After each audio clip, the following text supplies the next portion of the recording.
Welcome to Topeka, Kansas. No, don't worry, we're not buying a Harley. We came here for the Evel Knievel Museum.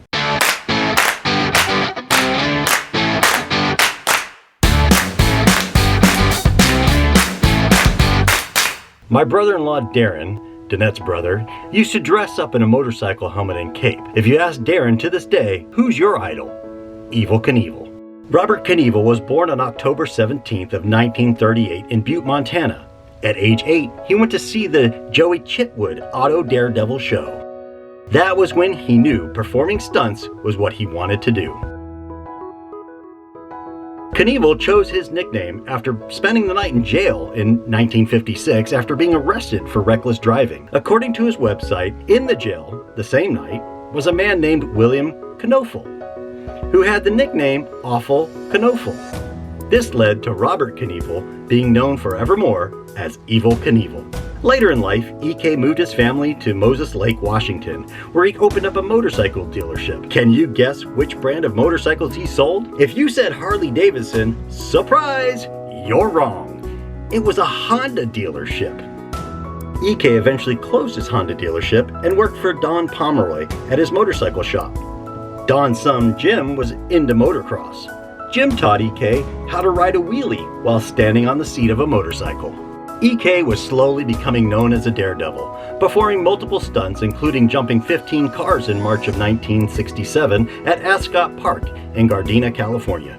He attempted the same jump on July 28th of 1967 in Graham, Washington, coming up short and landing on the last vehicle, a panel truck.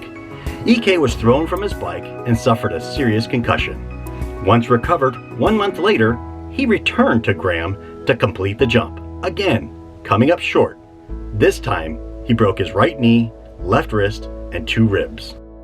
In 1967, at age 29, he was in Vegas when he saw for the first time the fountains at Caesar's Palace and immediately knew he had to jump them. After much negotiation, he got the green light to jump the fountains on December 31st of 1967. Everything was going perfect. A pre-jump show, and there was a few warm-up approaches. He began his real approach, and he claims when he hit the takeoff ramp, the bike suddenly decelerated. Coming up short, he aimed for the safety ramp that was supported by a van.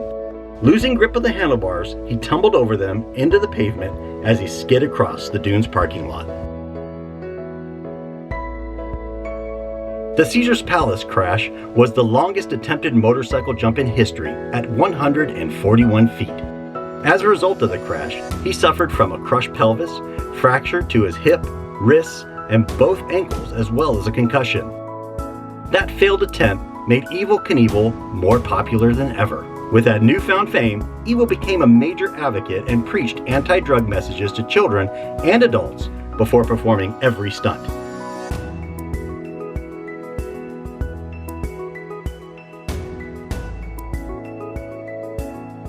Evel was also a proponent of helmet safety. The Bell Star helmet he had on during the Caesar's Palace crash was credited for saving his life. He constantly encouraged everyone to wear a helmet way before wearing a helmet was cool.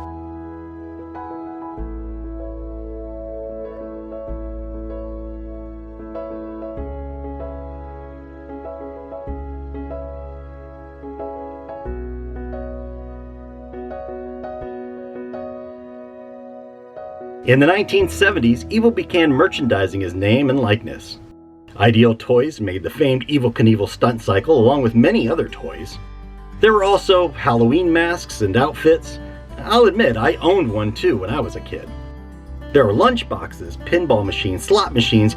If you could think of it, they were probably making it. On September 8th of 1974, Evel's next Daredevil stunt was to jump Snake River Canyon in the SkyCycle X2 steam-powered rocket cycle. Coming into this room and seeing the SkyCycle, I thought to myself, where have I seen this before? Was it on tour when I was in high school? I really remember seeing it, but I can't remember where. The SkyCycle launched off the specially designed launch track, and once across on descent, Evel was going to deploy the parachute to slow the SkyCycle down and come back to Earth on the opposite side of the canyon. For an unknown reason, the chute deployed itself early, as the Sky Cycle hit its peak altitude. The headwind slowed the craft down and eventually made it drift backwards.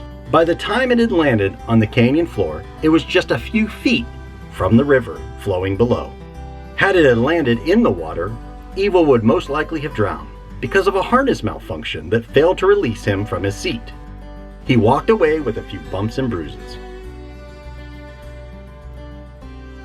In 2011, in Clearwater, Florida, Rob Mariani located Evel's 1974 Mack FS700L touring rig. The truck was in bad shape. The fuel tanks were full of dirt, the steering was locked up, and the paint was faded so bad that the former red color of the rig and on its trailer were showing through.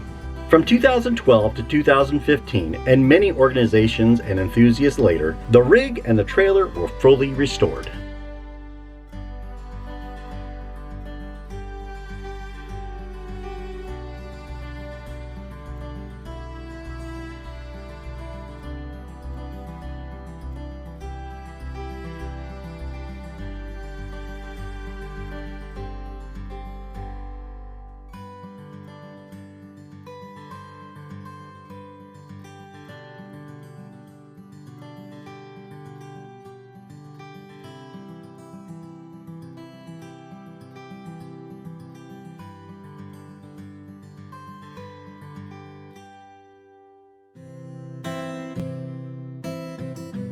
In the early 2000s, Darren was working for Fort Amarillo RV Park using his many skills in movie magic to help with the theming. He had heard that Evel was coming to Amarillo for the Harley-Davidson shop's grand opening. He thought, maybe, just maybe, I can meet my idol.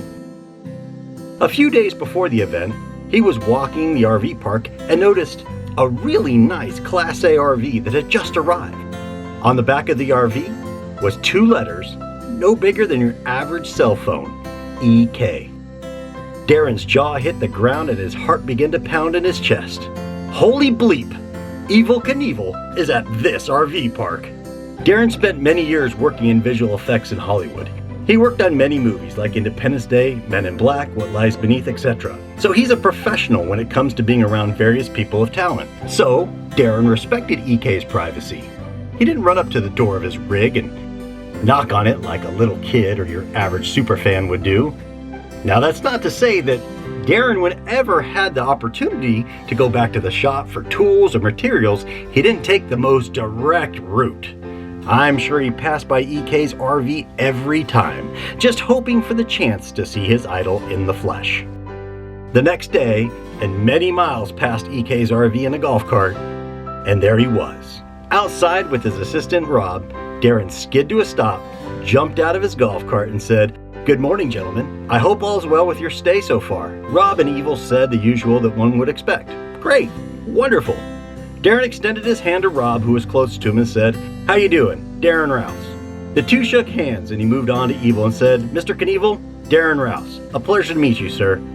They spoke for around 20 minutes where Darren expressed how he used to dress up as Evel and do stunts on his bike, and a common thing for Evel Knievel to hear from his many, many fans. Nonetheless, EK was as humbled as can be and listened to it like he was hearing it for the first time. The two were headed to the Harley shop and then planned to leave the next day. Darren told them a few places they could eat in Amarillo before they left.